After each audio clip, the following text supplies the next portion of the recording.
Pauta de Análisis. 8:05, vamos a la conversación del día. Va a ser con Francisco Covarrubias, rector de la Universidad Adolfo Ibáñez, para hablar sobre educación, sobre humanidades, que ha estado tan en columnas, en opiniones hoy, y vamos a sumarle a Francisco Covarrubias. Qué gusto, Francisco. Hola, Claudia. Hola, Claudia, ¿cómo están? Qué gusto tenerlo por acá. Pero muchas gracias. Siempre que me invitan, acá estoy. Yo sé, y siempre es un placer, además. Este es un tema bien relevante, pues uno podrá decir, claro, pertenece quizás a toda esta discusión respecto de las becas, de cuánto un Estado tiene que invertir, abrir las puertas y potenciar a sus talentos. Es una gran discusión que se da en Chile y en el mundo. Y aquí ha habido, justamente porque la ministra de Ciencias ha hablado, ¿no es cierto?, de hacer una revisión de los beneficiarios de las becas Chile, porque muchos no vuelven, además, también a cumplir. Entonces, Carlos Peña ha jugado un rol importante acá, el rector de la Universidad Diego Portales, señalando la importancia de que un Estado tenga la mirada puesta en humanidades. Usted, rector, Francisco Covarrubias, ¿cómo está viendo este debate? Sí, no solo soy rector, sino que soy rector de una universidad que le da una importancia fundamental a las humanidades. Hablamos de las artes liberales nosotros, sí, porque artes liberales absorbe humanidades y ciencia en términos no profesionalizantes. Entonces, ¿qué sentido tiene para nosotros? Total, pero déjenme como contextualizarlo un poquito más esto. Ha habido un cierto desprecio por las humanidades a lo largo de las últimas décadas, y eso ha sido un error profundo, pensar que la ciencia, digamos, por cuenta propia, digamos, tiene todas las capacidades para resolver todos los problemas sociales, etcétera, y eso lo hemos visto a nivel mundial, ¿no? Pero Sebastián Piñera tuvo el ministro de Ciencia metido al interior de la moneda. Me estoy refiriendo a algo más amplio. Ya. En el mundo, la formación en humanidades se fue diluyendo en pos de una formación científica, y hago un pequeño paréntesis, con esta dicotomía entre ciencia y humanidades que es bien mala, digamos, a mi juicio. Ya los niños pequeños les dicen, ¿usted es científico o usted es humanista? Eso es un error profundo. Además, ¿quiénes son los humanistas? Generalmente los malos para las matemáticas, que es la pésima definición de humanista. Entonces, tenemos un contexto general, una separación entre humanidad y ciencia que de alguna manera hace un daño, pero ¿qué es lo que está detrás de esto? Es la percepción de que las humanidades son un poco inútiles, ¿cierto? Entonces vamos a cosas útiles. Como un lujito. Un lujo, algo que está... Ahora, a partir de eso, uno tiene que preguntarse, bueno, ¿son inútiles las humanidades o son útiles? Y la respuesta taxativa y... paradójicamente, la inteligencia artificial lo que ha hecho es volver a poner en valor las humanidades.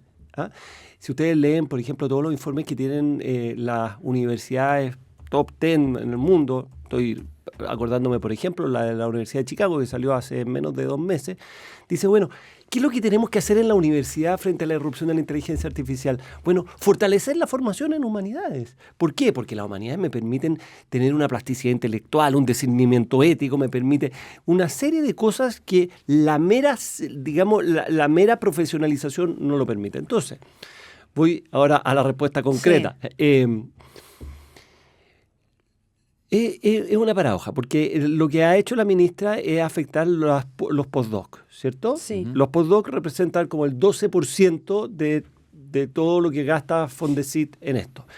Ya dentro de los postdoc había una parte importante que no se estaba dedicando a humanidades, por lo tanto estamos hablando de una parte pequeña, pero la señal es muy mala. La señal es, digamos, reafirmar esta sensación de que las humanidades son... digamos, inútiles, innecesarias, que son una pérdida de tiempo, que vamos a las cosas importantes, a las que nos resuelven. ¿Qué cosa más importante que es preguntarnos sobre cómo tenemos que vivir, sobre cómo tenemos que manejar la democracia, cómo tenemos que gobernar, quién debe gobernar, de qué forma tenemos que enfrentar nuestra propia libertad? Son preguntas que son centrales. Me gusta mucho la película La Odisea, que se ha puesto tanto en valor y que la han ido tanto a ver. Y uno como dice, que no rescatan ese contenido. No, y uno dice, ¿por qué la gente va a ver La Odisea? Porque nos habla de cosas que son profundamente humanas, que, digamos, hace 3.000 años se escribieron y que siguen teniendo vigencia. Entonces, me parece que es un error profundo. Francisco, ¿cómo se conjuga esto con la realidad laboral? ¿Por qué? Porque lo dijo hace unos meses el ministro Quirós, cuando se estaba hablando sobre las carreras que no tenían campo laboral. Y él dijo, vean un estudio de la Fiscalía Nacional Económica sobre las carreras. El 35% de las carreras en Chile no tienen retorno. La gran mayoría de ellas son humanistas, es decir, tiene un retorno negativo desde el punto de vista económico. Es más, 1 de cada 2 no están trabajando en esa área debido a que no tiene retorno económico. Dijo, yo no me voy a meter en qué es lo que tienen que estudiar, pero considérenlo como un elemento a la hora de decidir. Yo revisaba las realidades internacionales y veía la Escuela de Artes en Estados Unidos y también en una universidad en Inglaterra que estaban cerrando carreras de humanidades porque se estaban volviendo inviables. Entonces, ¿cómo hacemos que la importancia de la humanidad, porque es bien difícil decir que las humanidades no sirven o que sobran, en el entendido que los que estamos aquí no fuimos por ese camino, pero que no rentan? Sí, mira, varias cosas que me gustaría decir. Primero, la formación en humanidades no debe ser para los, comillas, humanistas. La formación en humanidades tiene que ser para todos. Y esa es la convicción personal que tenemos en la Universidad Adolfo Ibáñez. La formación humanista tiene que ser para los ingenieros, donde nosotros hoy día tenemos un 25% de su formación es humanista, ¿ya? Para los abogados, para los ingenieros comerciales, porque parte de los problemas que tenemos es que le hemos delegado las humanidades a un grupo pequeño, digamos, que se hablan entre ellos. No, la formación en artes liberales o en humanidades tiene que ser para todos. Tiene que fortalecerse en los colegios y tiene que fortalecerse en todas las carreras. Y eso es un problema que tiene Latinoamérica en general, que tenemos formación excesivamente profesionalizante y pensamos que a los ingenieros hay que solamente enseñarles de cosas de ingeniería o a los abogados solo de abogados. Eso es un problema central. Entonces, primera cosa. Segunda cosa, el ministro se equivoca porque ¿cómo consideramos el retorno? Es el retorno económico. No, económico. No, netamente económico. Económico. Pero es un criterio que prima, ¿o no? O sea, bueno, para algunas personas podrá primar, pero oiga, pero usted quiere abrir el refrigerador y que haya algo adentro. O sea, es evidente, de ahí hay que partir, supongo, ¿no? Por supuesto, pero yo si le voy a preguntar a un poeta si le retornó que haya ido a estudiar letras, bueno, a lo mejor retornó de otra manera. De otra manera. Entonces, claro. Primero, no llevemos todo al análisis ultraeconomicista, porque esto tiene que ser más amplio que eso. Y lo tercero, yo le pregunto al ministro, le pregunto a usted, le pregunto a la audiencia, ¿cómo sabemos nosotros qué es lo que se va a necesitar el 2050 o el 2060? Yo siempre le digo a los estudiantes que están entrando a la universidad, ustedes van a estar en la mitad de su vida laboral el 2060. ¿Podemos saber qué es lo que se va a necesitar el 2060? Obviamente que no. Estamos en un momento de cambio epocal donde las profesiones están cambiando fuertemente, las empresas están cambiando, los cargos están cambiando, todo está cambiando. Entonces, precisamente las humanidades lo que te permite es una formación que es amplia y que te sirve para todo. Yo siempre me gusta usar este ejemplo. Así como los deportistas tienen una formación en el deporte que practican, pero también tienen una formación que todos los deportistas hacen, ¿cierto? Abdominales, preparación física, ejercicio aeróbico. Eso sirve para todo. Las humanidades, para las profesiones, son como eso. O sea, no sirven para cualquier deporte. ¿Te fijas? Entonces, todo lo contrario. En un momento en el que no sabemos exactamente qué tipo de profesiones se van a requerir, y así lo han distinguido muchas universidades que son sus informes públicos, y nosotros como Universidad Adolfo Ibáñez estamos súper convencidos, las humanidades tienen que jugar un rol todavía más central. Y para usted, Francisco Covarrubias, como rector, ¿ha sido una sorpresa esto de las becas y de finalmente, ¿no es cierto?, de dejar las humanidades como en un plato en reserva? ¿O se lo vaya a venir? Mira, es que yo he estado bien ligado siempre al mundo, digamos, de la información, en la radio, columnista, entonces esto ya pocas cosas me generan sorpresa y esto no me genera sorpresa porque había, como les digo, un cierto desprecio y de cierta forma una parte importante de la derecha en Chile, pero también en el mundo, ha despreciado un poco las humanidades. Y eso es un problema. Bueno, Donald Trump lo ha mostrado. Exactamente. Entonces sorpresa no es, pero yo creo que es todavía tiempo de darnos cuenta de que pensar de que un paper tiene que generar empleo, como alguien dijo, o que, digamos, las humanidades son una cosa secundaria o suntuaria, me parece que es un error profundo. Y el mundo no está yendo hacia allá, Francisco Covarrubias, porque lo que decía la ministra es que se iba a hacer una focalización, no es que se acababan las de humanidades, sino que se iba a focalizar más en ciencia, tecnología, innovación, IA, cambio climático, astronomía, y delegando humanidades a dejándole un 30%. Claro, si está bien que los gobiernos puedan focalizar, si eso no es un problema, son las señales que se dan, porque la señal lo que está haciendo es una señal profundamente equivocada que reafirma todo lo que estábamos hablando antes. Perdón que vuelva a insistir en el punto, pero tengo que ser abogado del diablo en esto. Pero el mundo ha ido hacia allá, más allá que creamos o no que es lo adecuado. O sea, la Universidad de Hertfordshire cerró literatura inglesa, escritura, historia, filosofía, y dice porque no es viable, no hay baja sostenibilidad de matrícula. Sí. ¿Usted por qué cree que la gente no está estudiando eso? Sí, es que, de nuevo, si uno considera que la formación en humanidades es solamente para el que estudia filosofía, tenemos un problema. No, sí, le digo el punto de vista de los alumnos. Entonces, ¿por qué cree que no van a esas carreras que le acabo de mencionar? Es que no importa que no vayan. Si la pregunta es si la filosofía deja de ser una materia relevante para la formación de nuestros estudiantes a todo nivel. Y hoy día es más importante que nunca. Tanto es así que hemos visto como empresas como Anthropic y otras, digamos, hay un libro que se lo recomiendo a los auditores que se llama Contratando filósofos. ¿Qué se llama? Menos Tech, más Platón, que fue premiado por el Financial Times como el 2022-2023, y ya el 2022-2023 muestra cómo muchas de las empresas están contratando filósofos, personas que están con una fuerte formación en humanidades.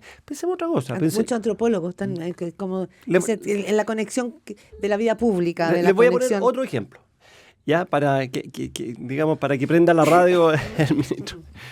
En la City de Londres, o sea, en la City de Londres es donde está, digamos, el mercado financiero de Londres, cerca del 50% de las personas que participan, digamos, de ese mundo profesional se ha formado en humanidades.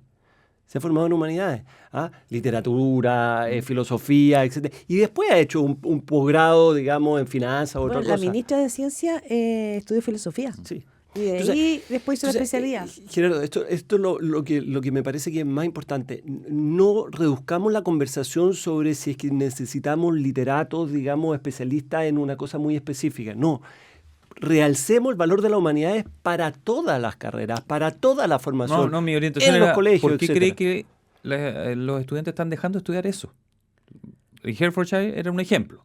¿Por qué no están estudiando eso? Bueno, ¿Qué cree usted que se están preguntando y dicen, no voy a estudiar esto? Por lo mismo, porque en el momento que nosotros ponemos en valor las humanidades y damos cuenta de que esta formación es para todos, vamos a necesitar muchas personas que realmente ayuden a formar, digamos, a esas personas. Como ha habido un cierto desprecio por la humanidad, lo que ha ocurrido es que, claro, las personas se han visto muy reducido su campo laboral. Pero el problema de fondo a mí me parece que es más profundo respecto a lo otro que estaba comentando, de cómo las humanidades tienen que salir, digamos, hacia todos. Y ahí hay un problema, porque para que pongamos todas las cosas sobre la mesa, es que las humanidades también, o quienes se han dedicado a este mundo, también se han encerrado a hablarse entre ellos. Y ese también ha sido un problema. Entonces el problema ha venido de ambas partes, con un lenguaje excesivamente técnico, pensando que solamente pueden entender unos pocos determinadas cosas, y eso también es un error. Entonces lo que yo creo es que hoy día tenemos un mundo muy cambiante, que es una obviedad decirlo porque siempre ha sido cambiante, pero hoy día es mucho más cambiante. Estamos a puerta de una revolución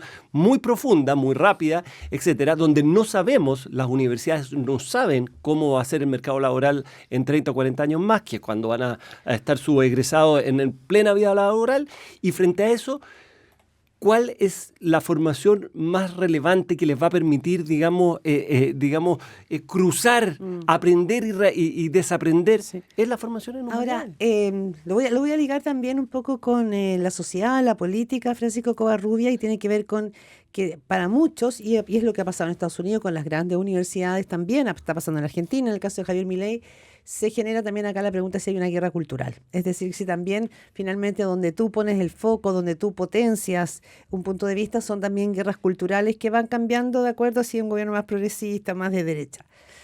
Antes de la elección, Francisco Covarrubias, en una entrevista en La Tercera con la Eugenia Fernández, decía: el mayor riesgo es que haya una borrachera de la derecha que quiera correr el cerco y avanzar un poquito sin transar. ¿Cómo cae esta frase hoy día? Cuando estamos en agosto, ya 5 meses de gobierno, ¿esa advertencia no es solo un temor de parte tuya o es algo que tú crees que se está concretando? No, yo creo que ha estado bastante contenido. Estaba escuchando a la ministra, muy interesante la entrevista, y yo no veo en la ministra de Educación. La ministra de Educación, para que se están incorporando ahora, pero no veo en ella un avanzar sin transar, todo lo contrario. Veo en ella una actitud súper dialogante, muy profunda, el riesgo sigue estando, pero no creo que se haya ejercido todavía, digamos. Sigue estando porque, por supuesto, sobre todo cuando los índices de popularidad empiezan a avanzar o pasan otras cosas, puede ocurrir, pero no me parece que haya sido un gobierno refundacional hasta ahora. ¿Restaurador tampoco?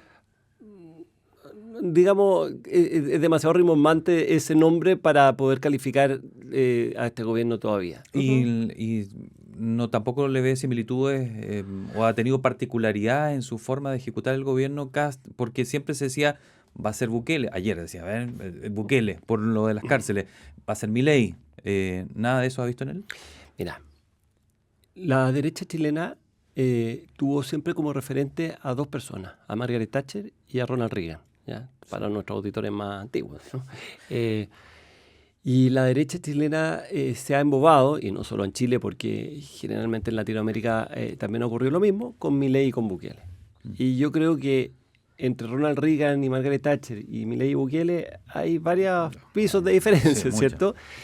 Pero sin embargo, yo he visto en el presidente Kast y en el gobierno en general, por supuesto que hay excepciones, pero en general he visto una cierta contención para, digamos, no tratar de hacer una cosa performática como estamos viendo en Colombia, como estamos viendo en Ecuador, como estamos viendo en Argentina. Me ha parecido que de alguna manera la moneda, algo pasa cuando entran los presidentes a la moneda, porque también le pasó al presidente Boric. Se moderan. Que se moderan. Pero y eso es una buena noticia. José Antonio Kast, ¿te parece que se ha moderado en el ejercicio del poder en la moneda? Yo creo que no ha tenido un gobierno performático y eso... Pero yo lo de creo Bukele ayer, hasta figuras del oficialismo decían que se había excedido la performance con por eso, es que 4 horas al aire. Veamos cómo se siguen dando los hechos. Por eso yo digo, el riesgo sigue estando, pero yo hasta ahora, en estos meses que he visto, no he visto una cosa, digamos, refundacional en el país. Ni de ultraderecha tampoco. Y aquí es importante también mirar las izquierdas, porque como en los matrimonios se necesitan dos, para hacer política también se necesitan dos. Chile ha tenido la particularidad, a diferencia de otros países de la región, que si estaba gobernando la Concertación tenía una derecha con la cual dialogar. Eso no estaba pasando en Argentina en su minuto. Este gobierno tiene izquierdas porque la mega reforma finalmente se avanzó sin transar, sin contar con la izquierda, porque la izquierda no existía, no pudo influir. No tuvo la capacidad de ser parte de esa mesa tampoco. Bueno, o la oportunidad, no sé. Yo creo que es completamente legítimo que los gobiernos cuando tengan mayoría las puedan ejercer. O sea, a mí no me parece que sea un problema de eso y no creo que cualquier ley que quiera sacar un gobierno, o otro gobierno, tenga que ser fruto de un consenso. Eso no me parece que es lo propio de la democracia. Lo propio de la democracia es contar los votos y dar, digamos, el veredicto. ¿Qué es lo que pasa con la oposición? La oposición hoy día está en una situación muy compleja. ¿Y por qué está muy compleja? Porque, en el fondo, si uno suma todas las oposiciones, no llega a la posibilidad de tener el veto contra el gobierno. Entonces, si hubiera una razón por la cual unirse, pese a todas las diferencias que tiene, digamos, la oposición, es decir, para impedir que el gobierno apruebe las leyes. Y eso no está ocurriendo. En la Cámara de Diputados el gobierno ha logrado generar mayoría y en el Senado ha logrado generar mayoría. Entonces, si tú le sacas ese único factor de unión posible, entonces se llega a un momento en el cual la izquierda va a tener que replantearse cuál es su identidad. Y las identidades son muy distintas unas de otras. Y por lo tanto, yo auguro que los próximos meses van a ser bien complejos. Van a ser complejos hasta que ya esté, digamos, en vista la próxima elección. Y en la medida que haya un candidato que esté bien posicionado, bueno, eso la va a poder volver a cohesionar. Pero creo que falta todavía una travesía del desierto para la izquierda, para la oposición, súper importante. Y para todas las izquierdas no es una oportunidad esta, dado el escenario que para la izquierda más tradicional, ¿no? El socialismo democrático se transforma en un eje mucho más relevante, digo, separándose más del Frente Amplio y el Partido Comunista, considerando que podrían ser dialogantes, propositivos y así lograr un mayor poder de influencia? Sí, es posible que eso ocurra porque dado que no hay un factor para estar juntos, entonces lo propio es llevar a la identidad. Y la identidad en la izquierda, en el mundo, siempre ha sido muy propio de la izquierda. Entonces, frente a ese escenario, obviamente que hay una oportunidad, pero hemos visto que también al interior de cada uno de los partidos, y lamentablemente un tema que es bien poco sexy, que son las reformas políticas, quedaron fuera, digamos. Entonces hoy día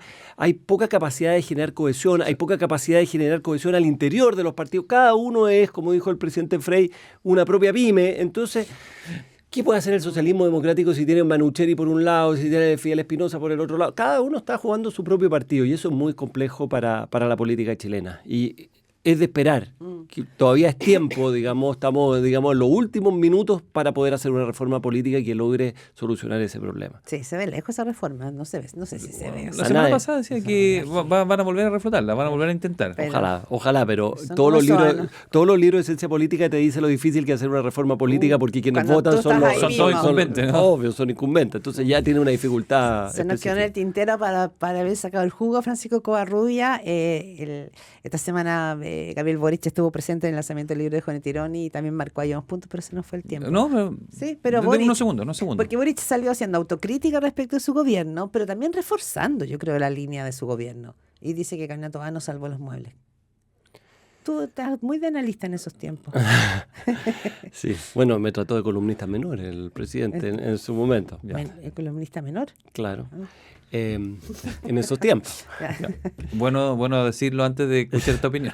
No, a ver, el gobierno de Gabriel Boric fue un gobierno que por una parte fracasó, porque todo lo que propuso no se hizo, pero eso es la mirada del vaso medio vacío. Y la mirada del vaso medio lleno es un poco lo que yo le estaba comentando antes, que fue un gobierno que se adecuó a las circunstancias, que se moderó, que efectivamente el ingreso al socialismo democrático salvó los muebles, porque el presidente Boric pudo haberse radicalizado, pudo haberse, como esa novela de Vargas Llosa, Guerra del Fin del Mundo, digamos, estar, digamos, en la pelea, digamos, contra todos, un poco como lo que hizo Petro en Colombia, y no lo hizo así. Entonces, yo digo, bueno, desde el punto de vista ideológico, fue un gobierno que fracasó, por supuesto, que todo lo que planteó no se llevó a cabo, todo lo que se dijo, se prometió, no se hizo. Pero por otra parte, para el país terminó siendo un gobierno que de alguna manera logró sortear un momento bastante complejo para el gobierno y para el país.